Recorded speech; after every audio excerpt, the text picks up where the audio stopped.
बच्चों, आज के इस अंक में हम लोग गद्य खंड का दूसरा चैप्टर पढ़ेंगे जिसका नाम है बाजार दर्शन। बाजार दर्शन जैनेंद्र कुमार जी के बहुचर्चित लेखों में से, बहुचर्चित कहानियों में से एक है। इसमें इन्होंने अपने परिचितों, अपने मित्रों, अपने से जुड़े हुए अनुभव को बताते हुए इन्होंने स्पष्ट किया है कि बाजार की जादुई ताकत हमें किस प्रकार से अपना गुलाम बना लेती है। अगर हम अपनी आवश्यकताओं को ठीक ठीक समझ करके बाजार का उपयोग करें, बाजार में जाएं और अपनी आवश्यकताओं को ही समझ करके हम वस्तुओं का क्रय विक्रय करें तो उसका लाभ हम निश्चित रूप से उठा सकते हैं। लेकिन यदि हम बाजार की चमक दमक में फंस गए, उसके आकर्षण में आ गए, तो निश्चित रूप से वह हमें असंतोष, तृष्णा और ईर्ष्या से घायल करके सदा के लिए बेकार बना सकता है। आशा यह कि हम अपने यथार्थ को उचित परिणाम देने के लिए ही बाजार जाएं, उसके चमक दमक के पीछे न दौड़ें। इस मूल भाव को जैनेंद्र कुमार जी ने अनेक प्रकार के उदाहरणों को दे करके समझाया है। कहीं अपने मित्रों का उदाहरण दे करके, तो कहीं भगत जी का उदाहरण दे करके, तो कहीं दार्शनिकता से प्रभावित होकर, तो कहीं चर्चित कहानियों के माध्यम से। तो आइए हम लोग देखें कि आखिर इसमें जैनेंद्र कुमार जी हम लोगों को क्या संदेश दे रहे हैं, क्या कहना चाह रहे हैं।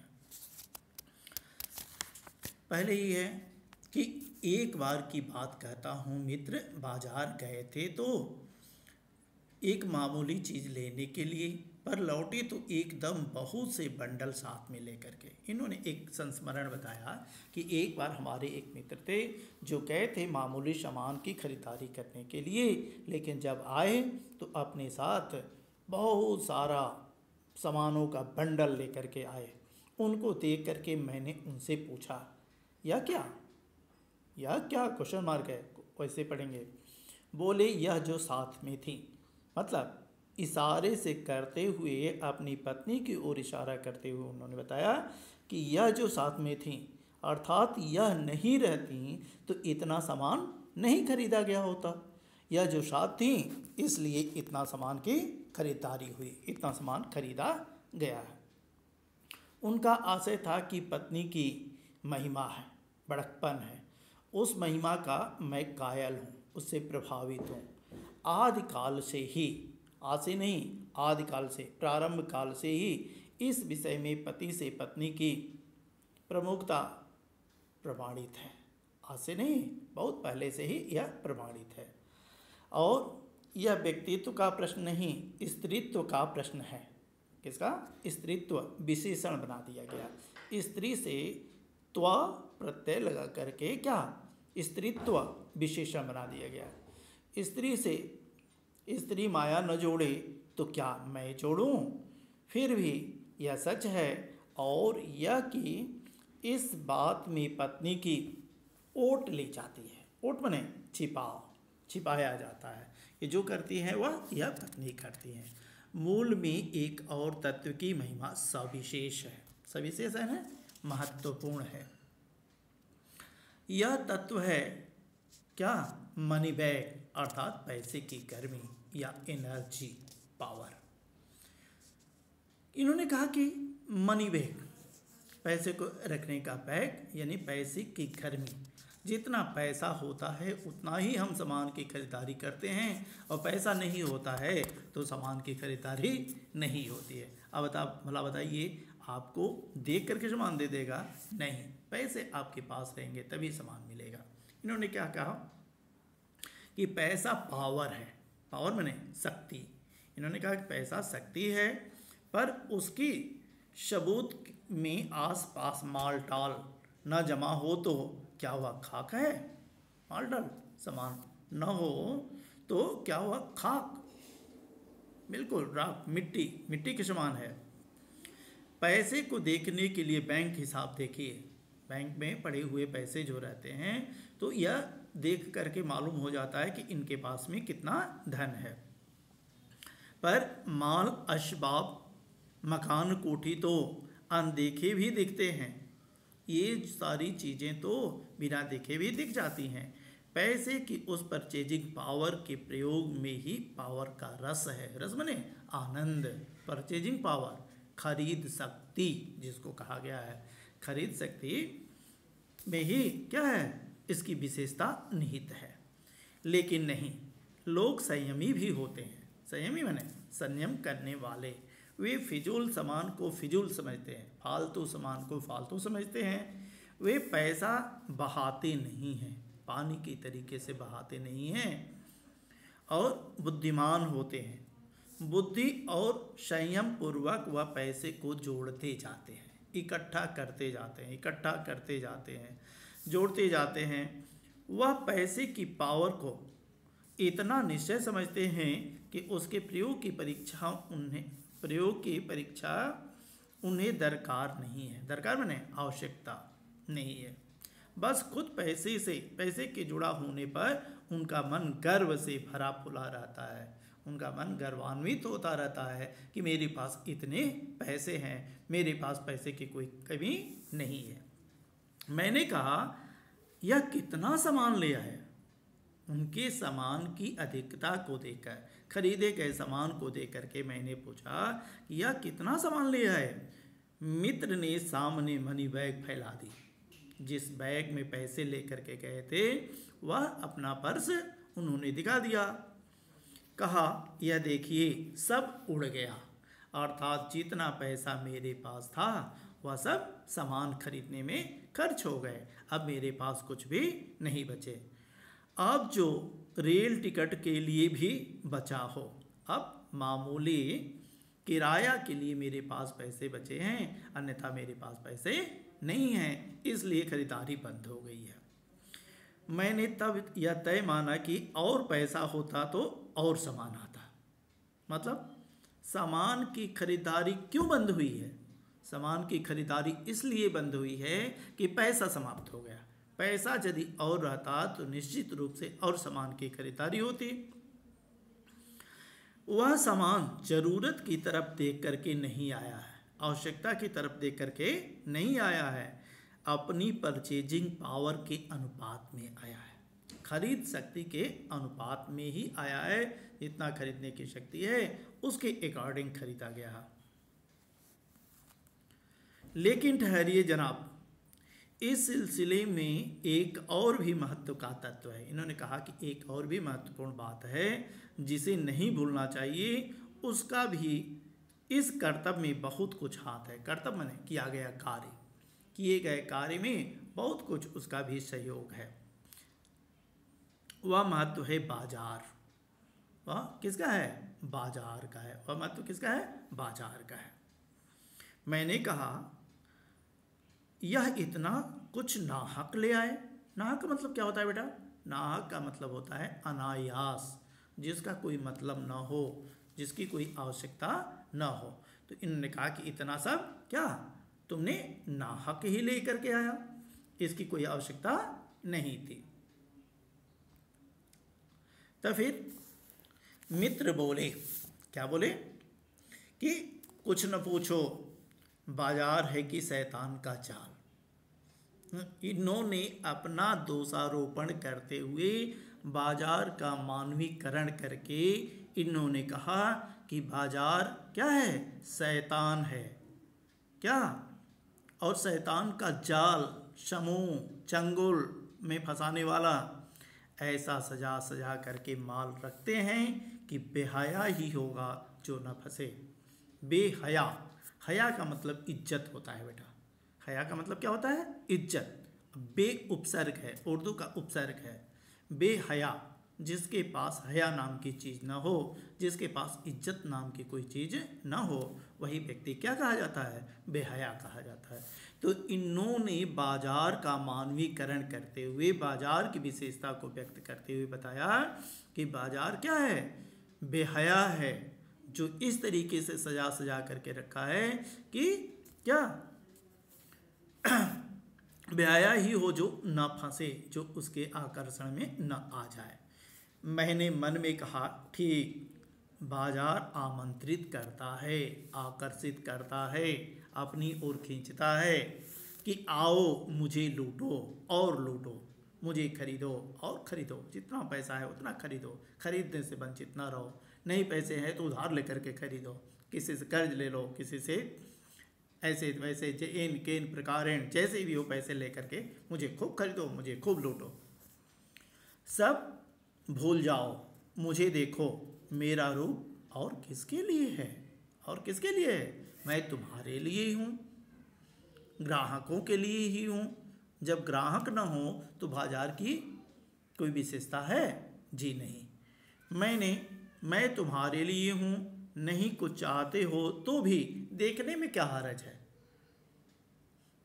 जैसे दुकानदार के पास जब जाते हैं तो दुकानदार कहते हैं ठीक है साहब मत लीजिएगा, लेकिन कम से कम एक बार देख तो लीजिए, देखने में क्या जा रहा है। तो देखेंगे तो निश्चित रूप से एक बार नहीं सही, दो बार नहीं सही, किसी न किसी समय तो आप उसके आकर्षण में आ जाएंगे और खरीदने के लिए बाध्य हो जाएंगे। अजी आओ भी, इस आमंत्रण में यह खूबी है कि ग्राहक आग्रह नहीं है, आग्रह तिरस्कार जगाता है। आग्रह क्या? तिरस्कार, उपेक्षा का भाव जगाता है।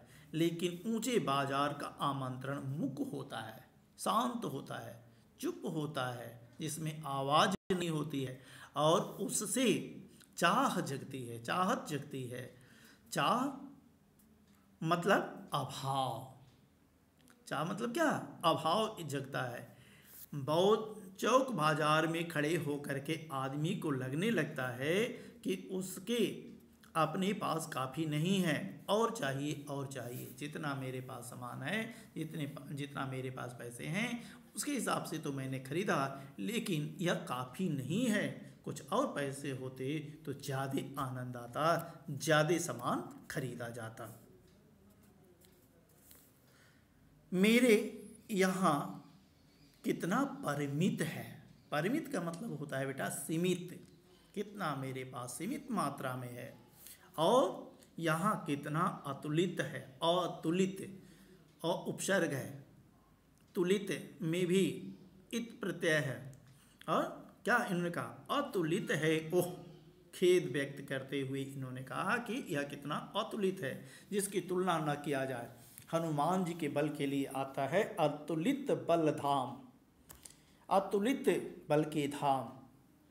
और उधर मेघनाथ के लिए यह विशेषण आता है अतुलित बल जो था, वह भी अतुलित बल था, उसके पास भी भुजाओं में जो ताकत थी वह अपरंपार थी, जिसकी तुलना कोई नहीं कर सकता है, इसलिए अतुलित आया है। तो लेकिन यहाँ किसके लिए आया है कि यहाँ जो सामान है वह अतुलित है, बहुत अधिक है, लेकिन मेरे पास पैसे क्या हैं? सीमित मात्रा में है, परिमित मात्रा में है। तो आखिर एक तरफ सीमित है, दूसरी तरफ परिमित है, तो क्या सीमित है और दूसरे पर अतुलित है, तो क्या खरीदारी संभव है? जी नहीं। कोई अपने को न जाने तो बाजार का यह चौक उसे कामना से विकल बना छोड़े। विकल, व्याकुल, अपनी कामना, कामना मने आवश्यक, कामना का मतलब इच्छा होता है, इच्छा के अनुसार पागल बना देगा। विकल क्यों? बिल्कुल पागल। असंतोष, तृष्णा और ईर्ष्या से घायल कर मनुष्य को सदा के लिए यह बेकार बना डाल सकता है, यदि आप इसके आकर्षण में आ गए तो।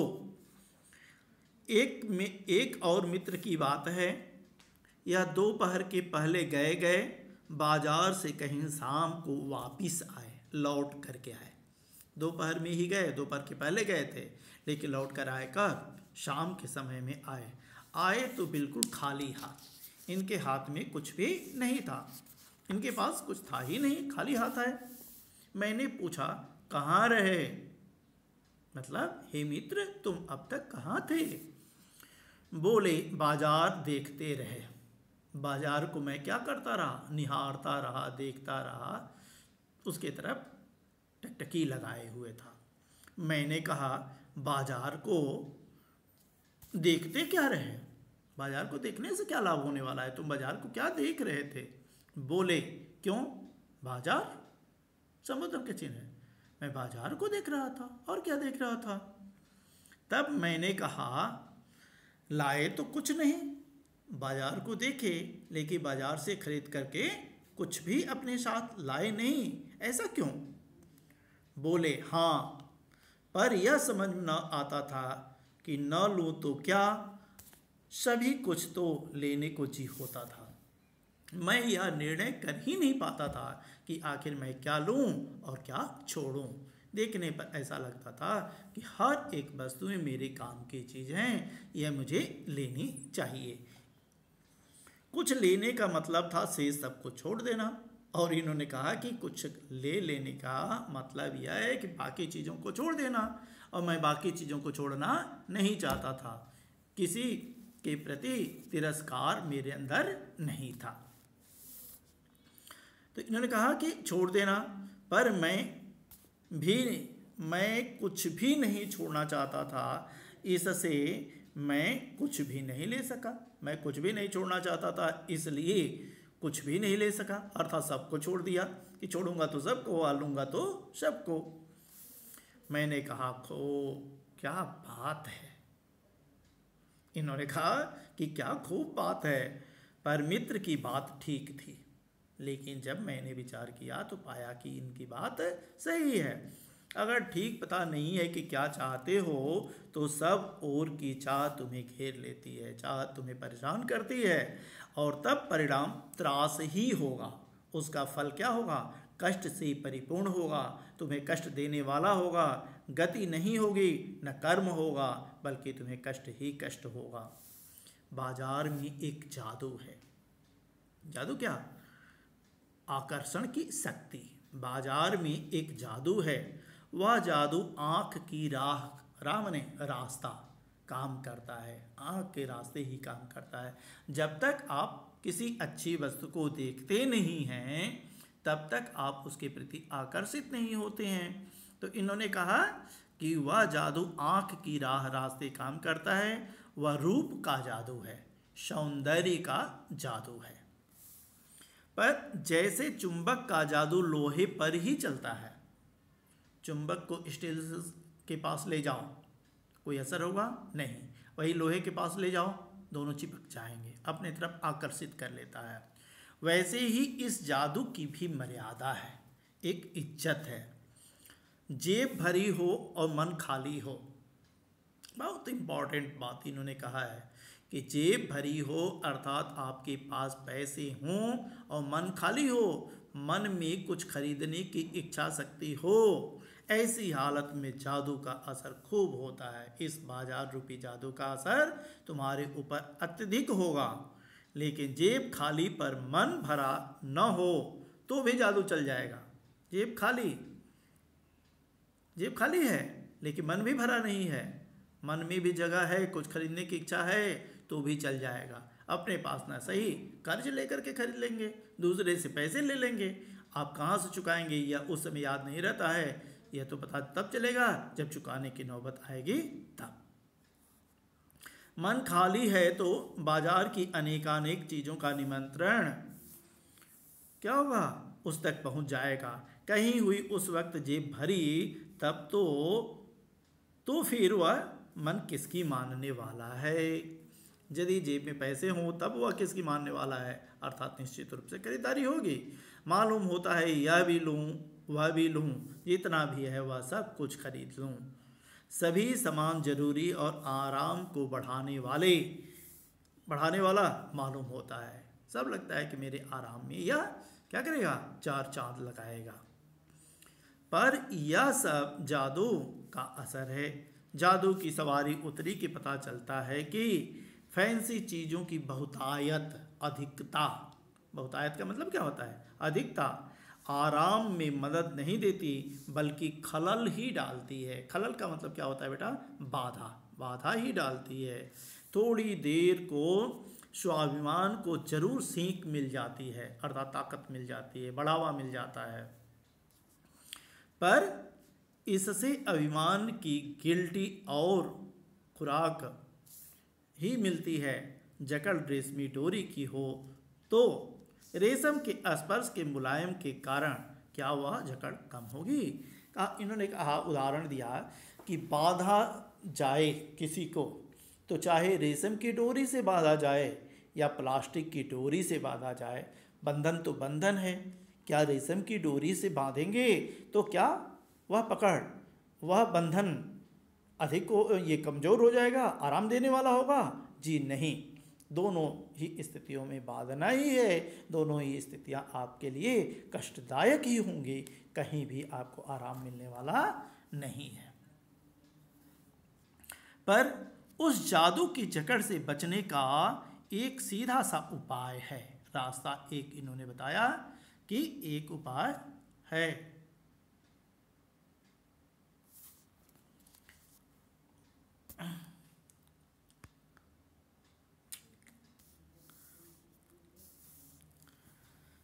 सीधा सा उपाय है वह यह कि बाजार जाओ तो खाली मन ना हो।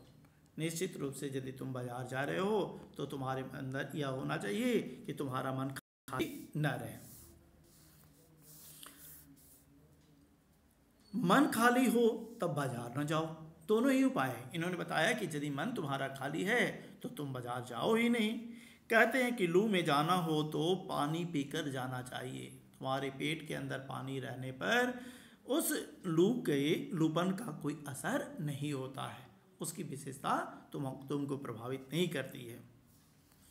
पानी भीतर हो तो लू का लूपन वही विशेषण व्यर्थ हो जाता है, निष्क्रिय हो जाता है, प्रभाव नहीं डाल पाता है। मन लक्ष्य में भरा हो तो बाजार फैला का फैला ही रह जाएगा, तब वह घाव बिल्कुल नहीं दे सकेगा, तुमको प्रभावित नहीं कर सकेगा, बल्कि कुछ आनंद ही देगा। जितना भी हो उतना तुमको क्या करेगा? आनंद देगा। तब बाजार तुमसे कृतार्थ होगा, धन्य हो जाएगा, क्योंकि कुछ न कुछ सच्चा लाभ उसे तुम दोगे। बाजार की असली कृतार्थता आवश्यकता के समय काम आना है।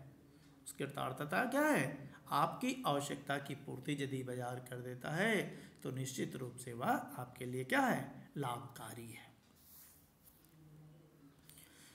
यहाँ एक अंतर चिन्ह लेना बहुत जरूरी है। चिन्ह लेना का मतलब क्या?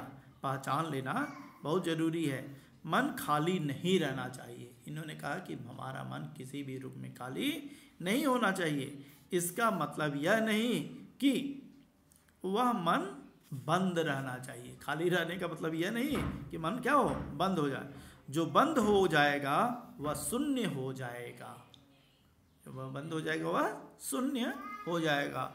शून्य होने का अधिकार बस परमात्मा का है, जो सनातन भाव से संपूर्ण है।